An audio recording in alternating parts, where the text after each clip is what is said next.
वर्तकनगर येथील श्री साईनाथ मंदिरामध्ये काल रामनवमीचा उत्सव अतिशय उत्साहाने संपन्न झाल्याची माहिती मंडळाचे अध्यक्ष श्री मंगेश नईबाकर यांनी दिली। दरवर्षीप्रमाणे यंदा देखील रामनवमी उत्सव अतिशय उत्साहाने साजरा झाला। या निमित्ताने सकाळी 5:15 ते 9 वाजेपर्यंत काकड आरती, मंगल स्नान, पूजा आणि संस्थान अभिषेकाचं काम आयोजित करण्यात आलं होतं।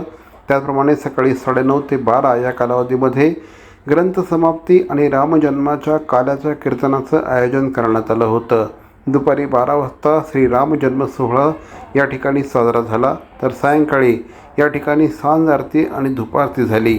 यावेळेस मोठ्या संख्येने भाविकांनी येऊन मंदिरामध्ये श्रीरामाचं आणि साईबाबांचं दर्शन घेतलं।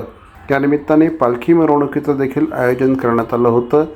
साईबाबा मंदिर बिल्डिंग नंबर 47 समोरून वर्तकनगर नाका या परिसरामध्ये या पालखी मिरवणुकीचं आयोजन करण्यात आलं होतं। वर्तकनगर श्री साईनाथ सेवा समिती संस्थापक अध्यक्ष बळीभाई नईबाकर त्यांच्या संकल्पनेतून या मंदिराची स्थापना झाली।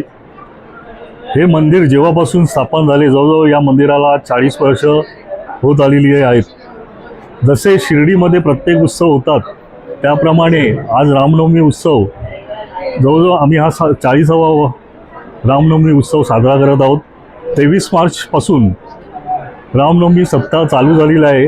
आपल्या मंदिराच्या आवारातच दुर्गादेवी चैत्र नवमीचे औचित्य साधून आज सप्ताह चालू केला होता। या सप्ताहामध्ये जवळजवळ रामनामाचा जवळजवळ 51 जोडप्यांनी महायाग यज्ञ आपण केला होता।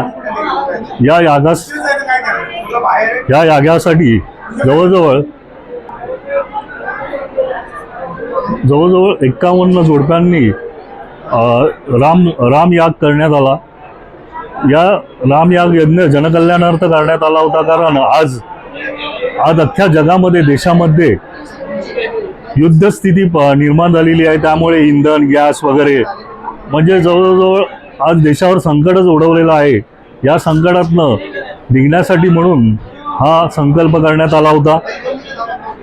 आज रामनवमीचा दिवस असल्याने सकाळ पहाटेपासूनच भक्तांनी दर्शनासाठी गर्दी केली होती।